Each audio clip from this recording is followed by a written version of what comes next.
There's a saying, it takes one lie to start and 100 lies to keep it going. Loken found that out the hard way, and all those close to him suffered alongside. And so, the story begins. Hey, Leora. Hey, so last episode we left Loken standing over Sif's body, having just done something that cannot be undone. Right. In a moment of anger and jealousy, completely alone, keeper of Ulduar, with a secret that could destroy himself. And this is where I want to pay attention carefully, because what happens next is not just a keeper goes bad. There's a very specific sequence of choices here, and every single one of them is slightly worse than the last. The slippery slope.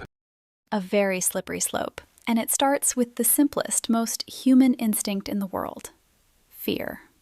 Loken was terrified. He couldn't tell Thorum, so he did nothing at first, just sat with it. That actually sounds like the one reasonable moment in this whole story. It does. And if he had stopped there, gone to the other keepers, confessed, faced whatever came next, things would have been bad, but probably survivable.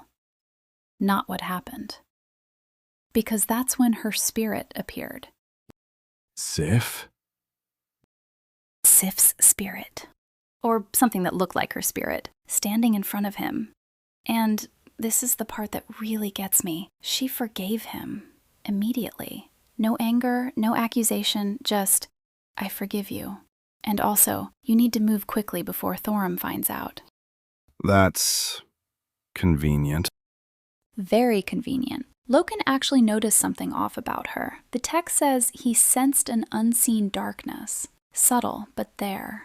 Something about her that didn't feel quite right. He had never known Sif to be devious, and this spirit was telling him to cover his tracks with remarkable efficiency. So he noticed. And then what? Pushed it aside. Fear does that. When you desperately need something to be true, you can convince yourself the warning signs are nothing. He listened to her, took her advice, dragged Sif's body out into the frozen waste of the storm peaks and told Thorum she was dead. And blamed someone else. Arngrim, king of the ice giants. Loken told Thorum that Arngrim was responsible, and Thorum, grief-stricken, furious, completely blindsided, did what Thorum does. He went to war. Full fury of a keeper pointed at the wrong person. Arngrim and many of his followers were slain, and that sparked a catastrophic war between Thorum's storm giants and the ice giants. A real war. Casualties, destruction, ongoing for ages. All because of one lie that Loken needed to tell. And Sif kept advising him through all of this. The whole time. Her suggestions kept getting more extreme, more troubling. But Loken kept following. And at some point, her guidance took a turn I find genuinely audacious. What kind of turn? She convinced him to build his own army using the Forge of Wills. Officially to protect Ulduar from the Warren giants. And then, this is the part that required a remarkable amount of nerve. She told him to go confront Thorum about the war. Wait. Confront Thorum about the war that Loken started.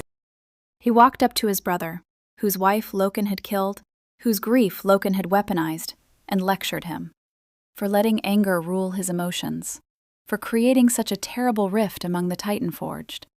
And then, to really drive it home, he told Thorum that Sif herself would be ashamed of what he had done in her name. He said that. He said that. Loken said that to Thorin. Out loud, to his face. That is breathtaking. The ancient art of making your victim feel guilty about your crime. Thorum, already broken by grief, sank into a deep depression. He abandoned Ulduar entirely and went into isolation. And Loken used his freshly built army to step in, end the giant war on his own terms, and lock away everyone who resisted him in stasis. So at this point, he's successfully covered up a murder, started a war, broken his brother, and taken control of the region. All in one sequence. Guided every step of the way by the spirit of the woman he killed. And then, things got strange. Loken noticed something wrong with the warriors he had used the Forge of Wills to create. A dark affliction spreading through them. Something in their spirit that shouldn't be there. He called out to Sif for guidance. And? Silence. She just stopped answering. And in that silence, it hit him. The spirit had always known things Sif couldn't have known, had always been suspiciously helpful, had been pushing him, step by step, deeper into actions he could never walk back. And she had gone quiet right when the Forge of Wills had been producing afflicted Titan forged. It was never Sif. It was never Sif.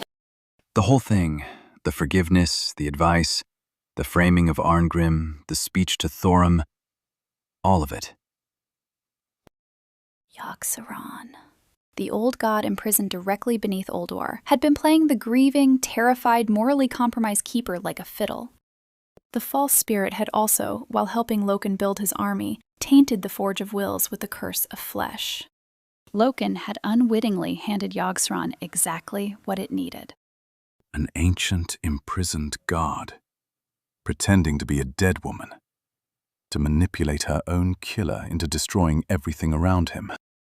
If you step back and look at the full arc of that plan, the patience of it, the precision, it is genuinely impressive. In the most disturbing way imaginable. This is the god of death we're talking about. Sealed underground for millennia with nothing to do but think. And this is what it came up with. Now, I want to be clear about something here. The manipulation was real. Yogg-Saron exploited every crack in Loken's mind with surgical precision. That's not nothing. But Loken was not a passive victim in this. He sensed the darkness in Sif early on. He pushed it aside. He chose, again and again, to keep going. At some point, the manipulation becomes a vehicle for choices he was making himself. Fear driving every one of them. Fear. And something else, increasingly. Self-interest. Because when Loken realized the truth, he didn't break down and confess. He looked at the situation and made a calculation. With Yogg-Saron's power available to him, he could defeat the remaining keepers, destroy the evidence, keep his secrets permanently. He chose power. He chose survival, which at that level of desperation starts to look like the same thing. And his first obstacle was the obvious one, Odin, the prime designate, sitting in the halls of valor with his entire Valajar army. No way to assault that directly. So he found a different angle. He found Helia. Of course. We talked about this in episode 6. Odin forced her transformation against her will.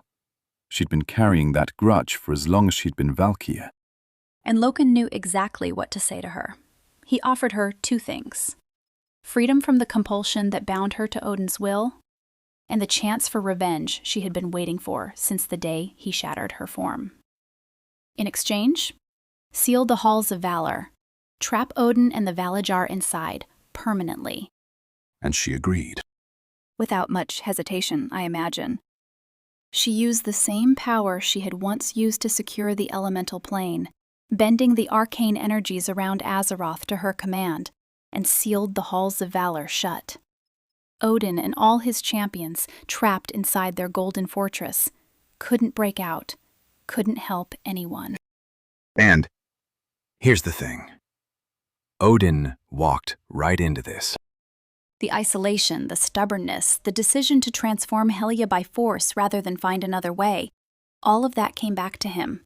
Odin had turned Helia into a Valkyr against her will, kept her enslaved for millennia, and never once apologized for it.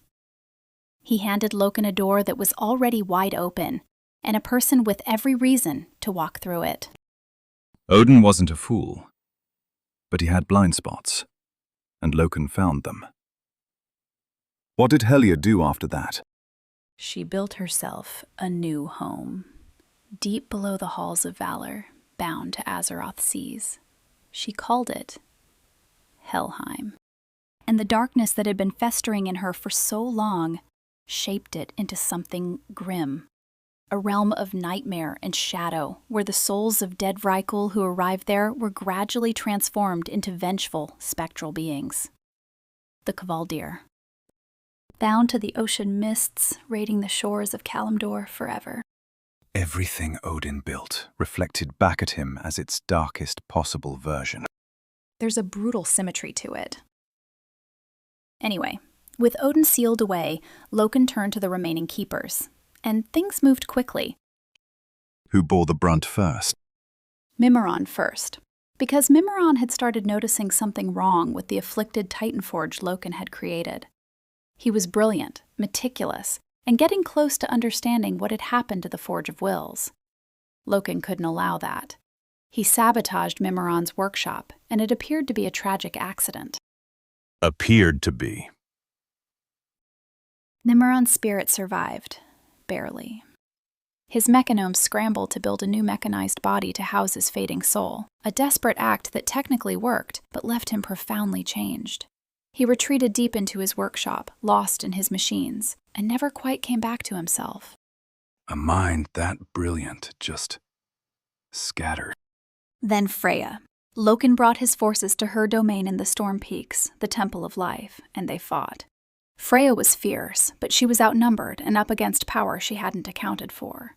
She fell, and Yogg-Saron, sensing her weakened state, controlled her, pulled her into Ulduar, and left her tending a garden at the heart of the fortress.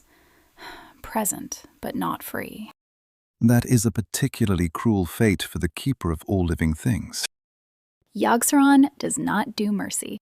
Then Hodir, the keeper of winter, in his temple of winter. Loken sent fire giants first, which you have to admit is a tactically elegant choice against a cold-based keeper.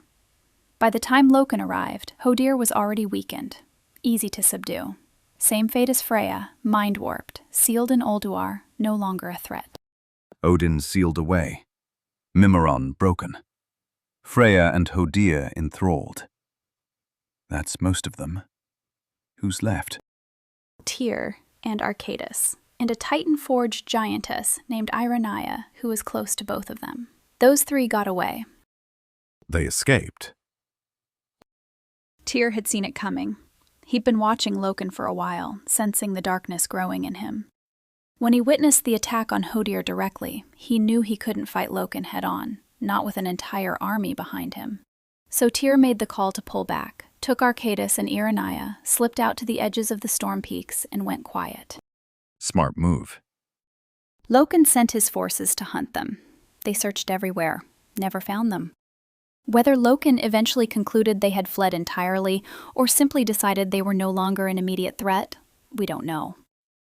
But he let it go, and turned his attention back to Ulduar. Where he now had complete control.